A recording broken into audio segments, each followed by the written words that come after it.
This podcast is brought to you by Progressive. Most of you aren't just listening right now. You're driving, you're cleaning. If you're like me, you're exercising.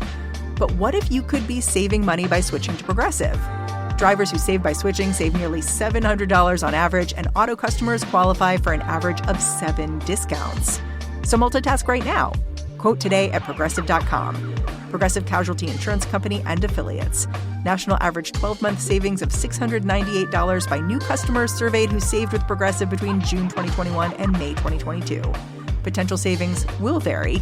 Discounts not available in all states and situations.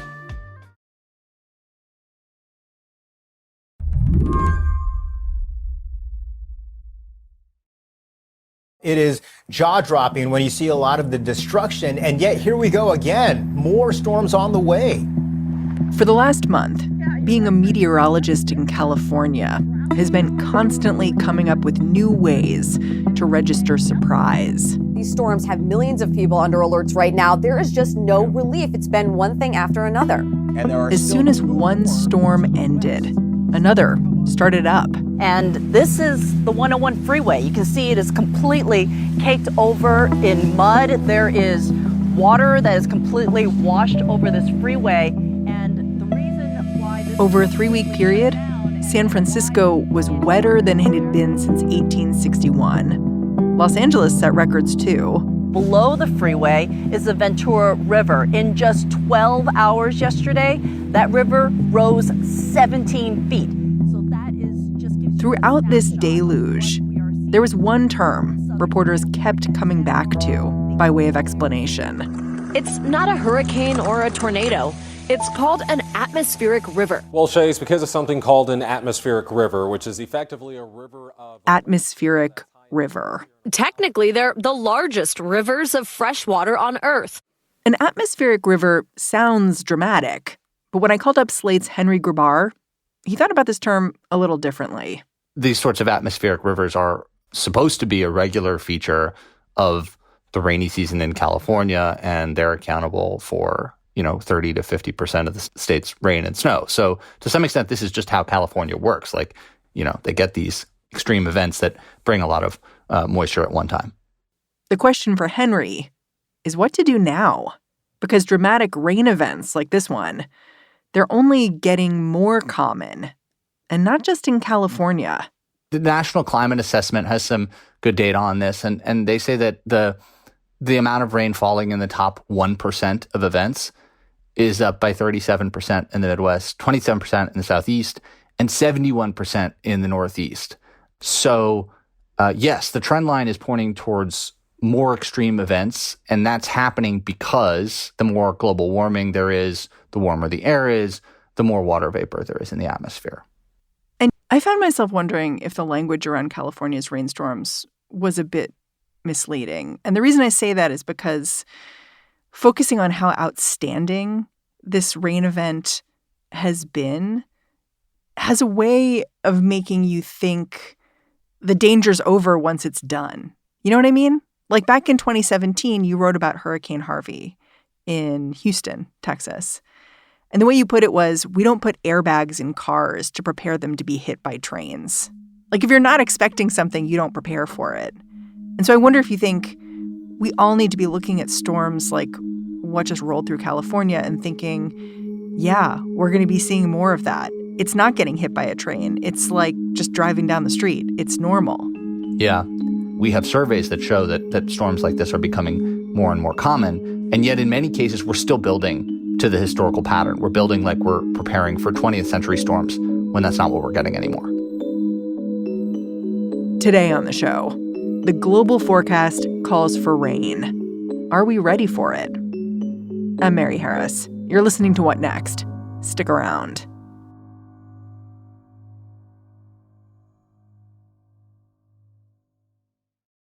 This podcast is brought to you by Progressive Insurance. Most of you listening right now are probably multitasking.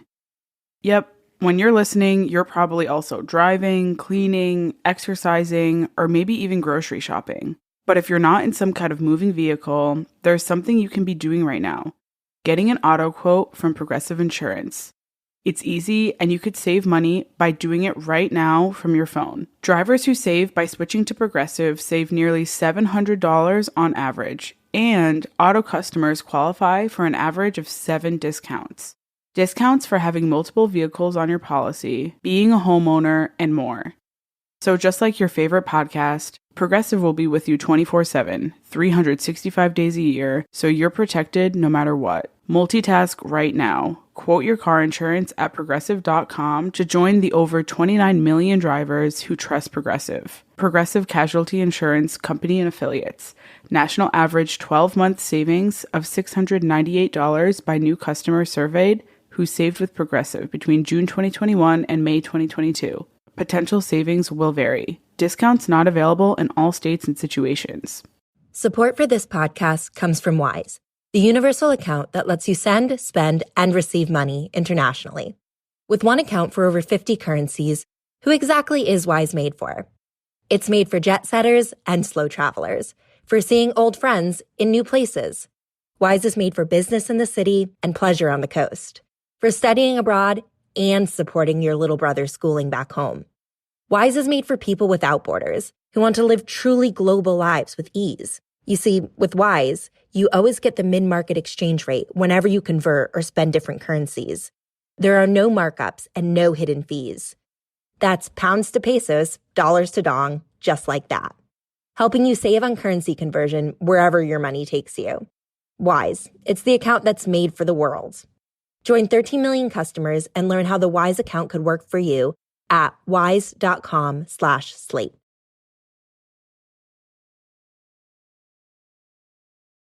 When Henry Grabar thinks about how to manage rainfall flooding, he thinks a lot about cities. First of all, because a lot of people live in cities, so fixing the way water is managed in an urban environment would help a lot of people all at once. But also, he thinks of cities because cities are places where humans are already aggressively shaping the landscape. Unfortunately, concrete and asphalt is often making these places more prone to flooding, not less. And you could see how in pictures from California earlier this month. All those roads covered in water and mud. Henry says he first started thinking about this connection between flooding and the urban environment on a trip he took to Brazil. One of my first exposures to this topic was when I was in Sao Paulo, Brazil, which is one of the largest cities in the world. And it was a normal day. I was walking around, taking photos, and it started to rain. I sort of ducked into a cafe, and the rain got more and more intense. And I was watching these guys across the street at this garage, and they were working on these cars on the street, and they suddenly started moving them one by one, moving them away from the front door of the garage. And then the streets just filled with water, just a torrential flash flood flowing downhill. Cars bobbing up and down like buoys, big bags of trash, logs, all kinds of things. And clearly they'd been to this movie before. Yeah, it was wild. And I had this realization that, you know, when you're in a giant metropolis like that, you are in a hydrological zone that's totally man-made. It's made of concrete and storm drains for sewers and all these sort of man-made infrastructure decisions that control where the water flows. It's interesting because in California with the flooding there, it seemed in some ways like the state was caught unaware because there's a drought there. So the idea that all of a sudden there could be flooding, it seemed surprising to a lot of people. But you've visited places where the flooding isn't a surprise, just to sort of see how will different municipalities deal with this threat that's going to be getting worse across the country. Yeah. A few years back, I know you went to Chicago. So why did you want to go there in particular? Well, 50 years ago, Chicago was known in America to have the worst urban flooding problem of any city because it's very flat and it rains a lot and it's pretty sprawling, right? It's funny, I don't think of it as like being vulnerable to rain. Yeah, Chicago has a ton of rainfall flooding, and 50 years ago, they came up with a plan that has since been imitated by loads and loads of cities. And the plan was called the Deep Tunnel and Reservoir System. And they built 100+ miles of gigantic subway-size tunnel underneath Chicago, leading to 3 enormous suburban reservoirs. And all of this is supposed to hold billions of gallons of wastewater during the city's big storm events. And it does.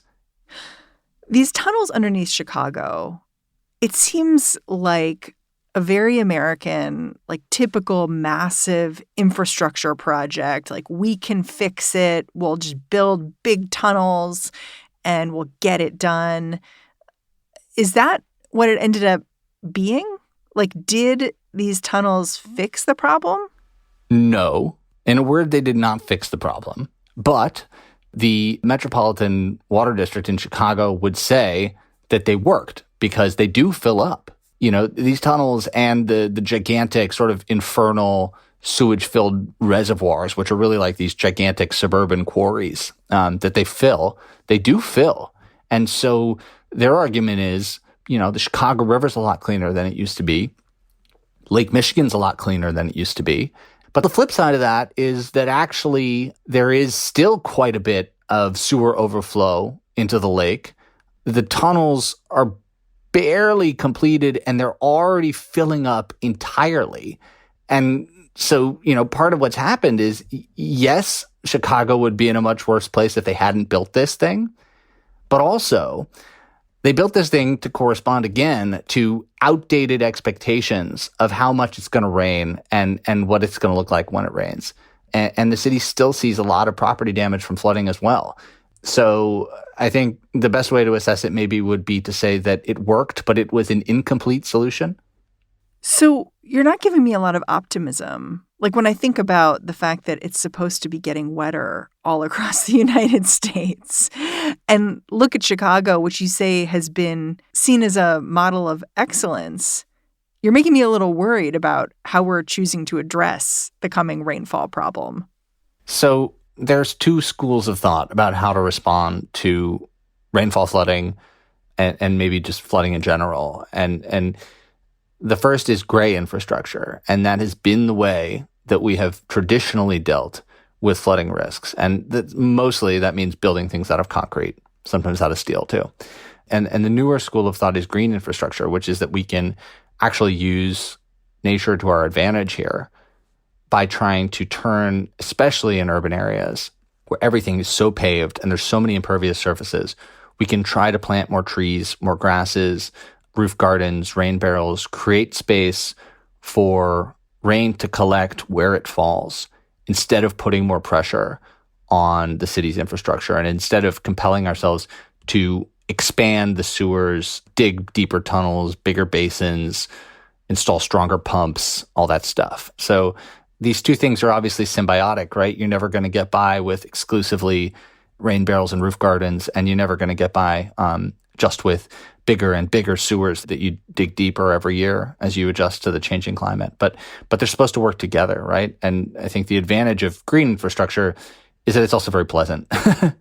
It's just nice to be around a greener city, and that carries benefits for air pollution and public health that go beyond just catching rain when it falls.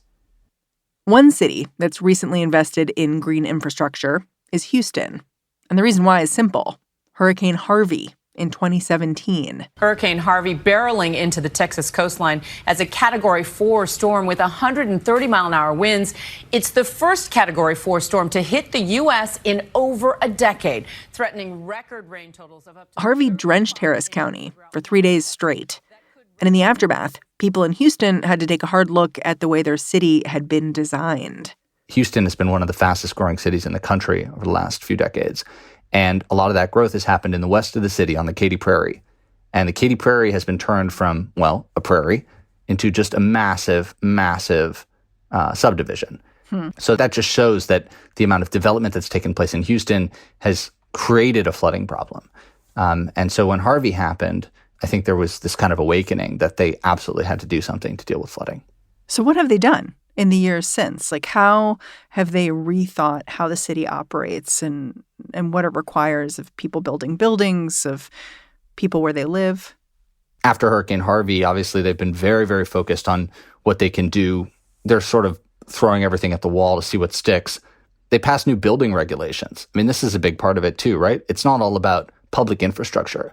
It's also about the types of structures you're building. And in Houston, they have these new rules that any water that you displace from your property by building something on, what had formerly been, prairie or grassland, you have to find a way to keep that on your property. So my friend Nick, who's a developer in Houston, invited me out to his strip mall that he just built. And we go out there, and in front of it, there's this huge parking lot. Then there's the building. And then in back, there's this kind of like huge hockey rink-sized subterranean grassy pit. It looks like a Native American earthwork. And that's the detention pond. And that is the result of these new Harris County regulations that say that you need to try and hold water on your property instead of sending it into the city system or the county system. So is the idea that when it rains, all the water in that parking lot will just flow to this pit and create a little lake? Yep. Yeah, that's right. Yeah. And then it gets held in that detention pond until the county and city systems are ready to handle more water coming downstream.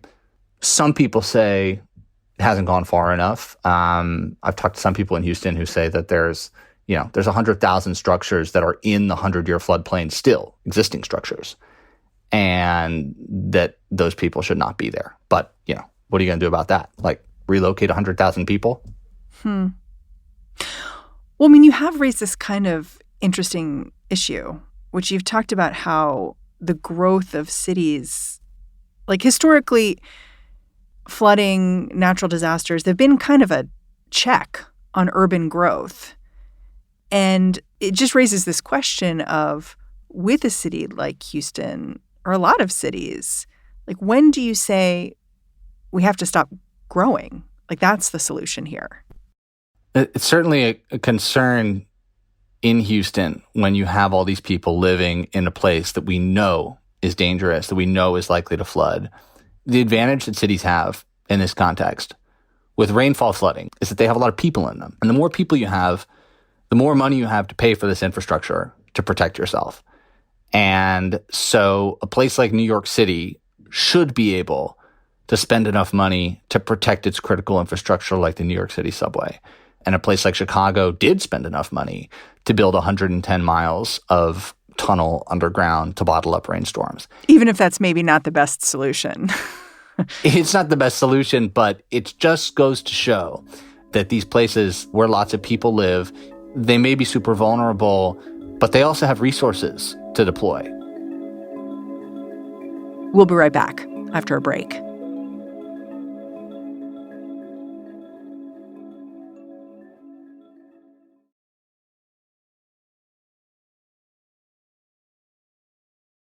Following the California rains, I was struck by something one researcher told a newspaper. He said people might not even want to know about the damage rain can do, because then they'd have to deal with the problem. Henry says there's something to that, because every solution, even a good one, comes with trade-offs. But the thing is, we've made these trade-offs before, just not for rain. For example, in Louisiana, the Mississippi River has a big dam on it called the Old River Control Structure. And the idea here basically is that if there ever comes a point where, and this has happened before, I mean, there's the various floodways along the Mississippi River here, where they can open it up and basically decide that they're going to flood a bunch of low-lying land to protect New Orleans. And that's an example of the kinds of trade-offs that we are willing to make when it comes to river flooding and how we're going to adapt when the river rises. And I think lots of big rivers have that type of infrastructure built into them. But when it comes to urban rainfall flooding, we're kind of unprepared, in part because it's a phenomenon that just seems to become so much more serious, even just in recent memory, in terms of the damage to infrastructure, in terms of lives lost in New York, where 11 people died in their basement. That was in Hurricane Ida a couple years back. Yeah. So, yeah, I guess when it comes to rainfall flooding, we don't really have those kinds. We haven't really made those kinds of difficult choices, right?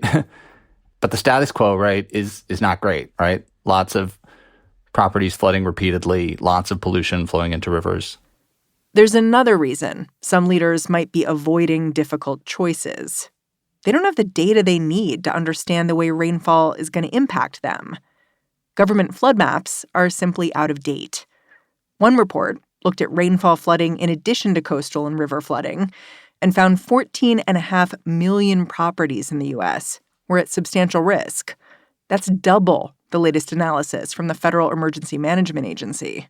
And in the United States, this is a big issue because FEMA publishes these flood maps that are supposed to tell you how at risk you are, how at risk your property is.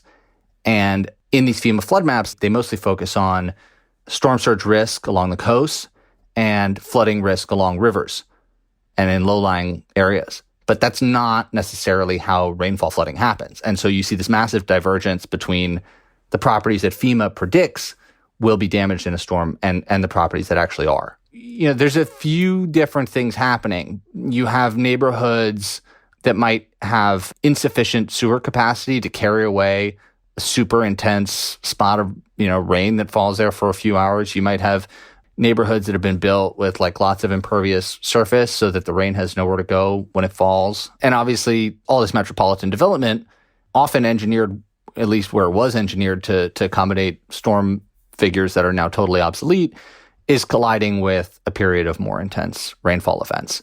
That being said, in December, President Biden signed a bill requiring the National Oceanic and Atmospheric Administration to update its rainfall records. But it's not going to happen for a few years. And even once it happens, it's going to be contested. New York City, for example, recently got dealt a new set of FEMA maps showing a much broader range of properties falling in the 100-year flood plan. And the city basically went to Washington and said, no, these aren't right. You didn't get it right. You need to adjust these. Because it's a huge financial hardship for anybody who ends up in the 100-year floodplain. And suddenly, if they have a federally insured mortgage, they're required to buy flood insurance, which could cost thousands of dollars a year. And you could say, yes, well, they should have flood insurance, okay, but they weren't aware of those risks perhaps when they moved to the neighborhood. And some of these neighborhoods might be low-income places where people just can't afford that. And so even making people aware of the risks of the places they live can have all sorts of social consequences. So I can understand why some politicians might prefer, let's not call it perhaps a head in the sand approach, but, sometimes also that the possibility of a once in a 500-year storm coming might not be the neighborhood's number one priority. And maybe that's fair. Looking forward, are there places that make you especially nervous when it comes to rainfall flooding? I think the thing that makes me the most nervous about rainfall flooding is the critical infrastructure that's at risk, because I think we've talked a lot about the various ways you can approach this problem, whether it's changing building codes, whether it's asking people to get insurance, whether it's green infrastructure, whether it's gray infrastructure, big tunnels underground. All these things are possible. But at this rate, it's just not happening fast enough.